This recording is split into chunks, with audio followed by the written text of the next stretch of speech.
What's up YouTube, Saf here on Super Saf TV, and in this video I'm going to be comparing the specs and features of the Sony Xperia Z3 to the Sony Xperia Z2. So the Xperia Z3 has just been announced yesterday, and that's roughly about 6 months after the Xperia Z2. Now this is something that we've become used to from Sony. They release a new flagship every 6 months. This has its advantages and disadvantages, which we'll be talking about a little bit later.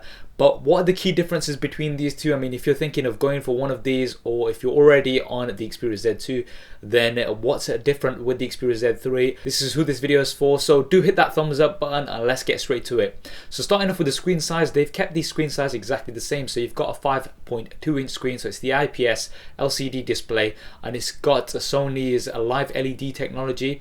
Now this, from experience on the Xperia Z2, a very nice screen, nice and vibrant, and it's also very vivid, and you've got some very nice colors that actually pop. It's just really nice screen. You can check that out in my full review of the Xperia Z2. And resolution is also the same, so you've got a 1080 by 1920 pixels resolution, and that's roughly about 424 ppi pixel density.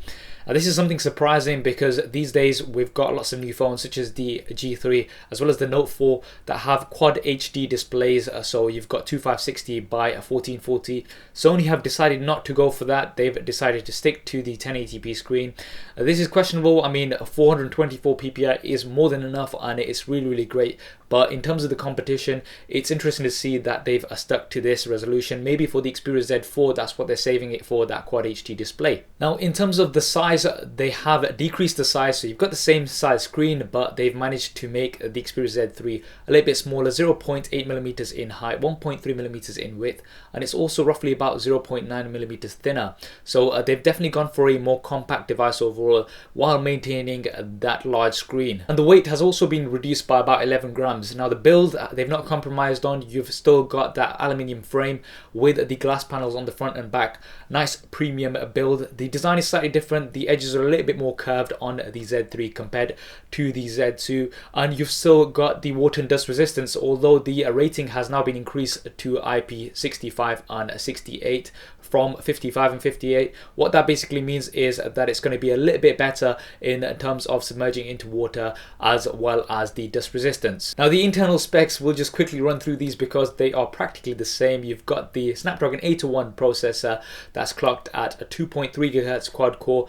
Now this is something else that they've not improved. I would have liked this to have been improved because most of these new devices that are out there that we're getting, for example the Note 4, you've got the 805 with quad core 2.7 GHz processor, which is going to last a little bit more. You've also only got the Adreno 330 GPU, so they've kept this exactly the same as well. A little bit disappointing for me personally. I mean, if you are going for a new model, it would have been nice to include some of these new specs. You've still got 3 GB of RAM on both of these, and you've also got the 16 GB base models. The Z3 also may be coming in the 32 GB version, which we may be seeing a little bit later on, but initial version is going to be the 16 GB version. And you've also got expandable storage, so you do have that micro SD card slot underneath that flap. That's going to give you access to a micro SD card slot which is capable of supporting up to 128 GB. Now in terms of the cameras, we've still got 20.7 megapixels for the rear-facing camera, so we've got the same sensor size here, which is almost the same sensor size as many compact cameras out there. That's great. The Z2 took some amazing pictures. I've compared it with the iPhone 5s as well as the Samsung Galaxy S5. You can go ahead and check those videos out on my channel. Perform very well. Now the improvement they've got here is that they've bumped up the ISO, so the ISO is up to 3200 now, so for low light that's definitely going to be better. They're saying that it's the highest ISO that you can get on any smartphone out there at the moment. And also you've got 4K video, so they've maintained 4K video to 160p as well as 720p at slow motion with the Timeshift software. Now the front facing camera has remained the same, 2.2 megapixels at 1080p, so this is a decent front facing camera. Again, you can see some results on my channel, but this, again, they have not improved this. I mean, the rear facing camera is fine, 20.7 megapixels is great, but I would have liked to have seen an improved front facing camera, especially with the selfie craze that we're getting these days, and how other competitors are going for high resolution front-facing cameras. Now, you've still got Android KitKat on both of these, although the Xperia Z3 is going to come with the latest version out of the box, whereas you're going to have to wait for the update on the Xperia Z2. And you've got Sony's UI on top of that, so you're not getting stock Android. Sony's UI is pretty nice and it's not too intrusive, and you do get some nice new features on there.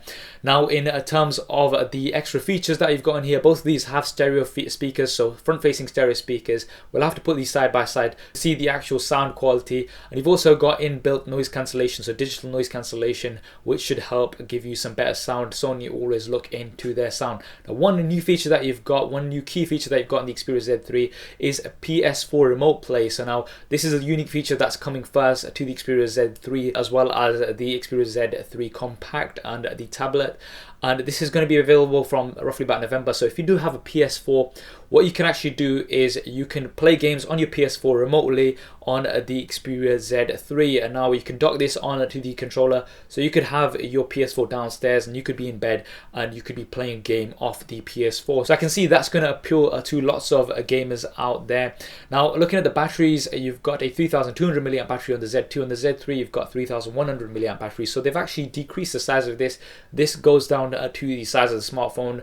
To keep that smaller size, they have had to decrease the battery size, but they said this is more efficient, so it's going to give you, they're saying 2 days battery life. Now, from using the Z2, I can tell you that it did give me just about 2 days of battery life, and this is on medium use, so obviously it's going to depend on your usage. But great battery life on the Z2. This can only be improved on the Z3, so I'm confident that the Z3 will have great battery life. Now, finally, looking at the price, the Xperia Z2 has come down in price as expected, so you can pick it up for roughly about £400 here in the UK. In the US, you're going to be looking at between $500 to $550. This is off contract, so the handset only. Now, the Xperia Z3 comes in at £550 here in the UK with October availability, and in the US, you're going to be looking at roughly about $600 to $650. Now, expectedly so, because this is a new device, it's going to be a little bit more expensive. But the Z2 is dropped in price, and it's probably going to drop further in price now because it's going to be discontinued with the release of the Z3. So those are the key differences between these two devices. Now, the key thing here is that it's just been 6 months since the Z2 and the Z3 is now out. 6 months after the Z3, there's going to be the Z4 out, I'll tell you that now, and this is the trend that we've had from Sony. Now, if you're somebody who's bought the Z2, yes, that's a bit of a bummer, especially if you bought it recently. You're going to be thinking to yourself, what, they've already updated it. But then again, the specs haven't been massively improved. So yes, it's just been 6 months, but this is just sort of an incremental update. The Z4 is what's going to have the proper update, and it's probably going to have a quad HD display as well as some improved camera features. But this is just something that you have to do as a Sony user. So if you are somebody who likes Sony products, this is something that you have to compromise with. But then again, if you have picked it up recently, you probably paid a little bit less for it. So that's another point here. And also, if you're thinking of getting the Sony Xperia Z3 and you want to save a bit of money, so you can save about a quarter of the price, and you can just go for the Xperia Z2 if you think that the new features on the Z3 aren't that much better and you'd rather just save some money and go for the Z2. What do you think of the Z3? Do you think it's a nice upgrade to the Z2, or do you think it's just pointless and they should just do the yearly increments? Do drop me a comment below and let me know your thoughts. I hope you enjoyed this video and found it useful. If you did, as always, please do hit that thumbs up button for me. It really does help me out. And why not subscribe to the channel? I've got plenty more content coming up on here. Thanks for watching. This is Saf on Super Saf TV. I'll see you next time. If you want to see more regular videos like this one, then be sure to hit the subscribe button, which will be below. If you're on a mobile device, it may be somewhere else. If you want to see my previous related video, then hit the link right here. If you want to stay in touch over Facebook, Twitter and Google+, then all of the addresses will be there somewhere, as well as direct links in the description below. Okay, if you're still watching, then that means you've not done one of those things, so, you know. Yeah. Anyway, I'm just gonna go downstairs. See. Okay. There isn't really a downstairs. Anyway. So yeah.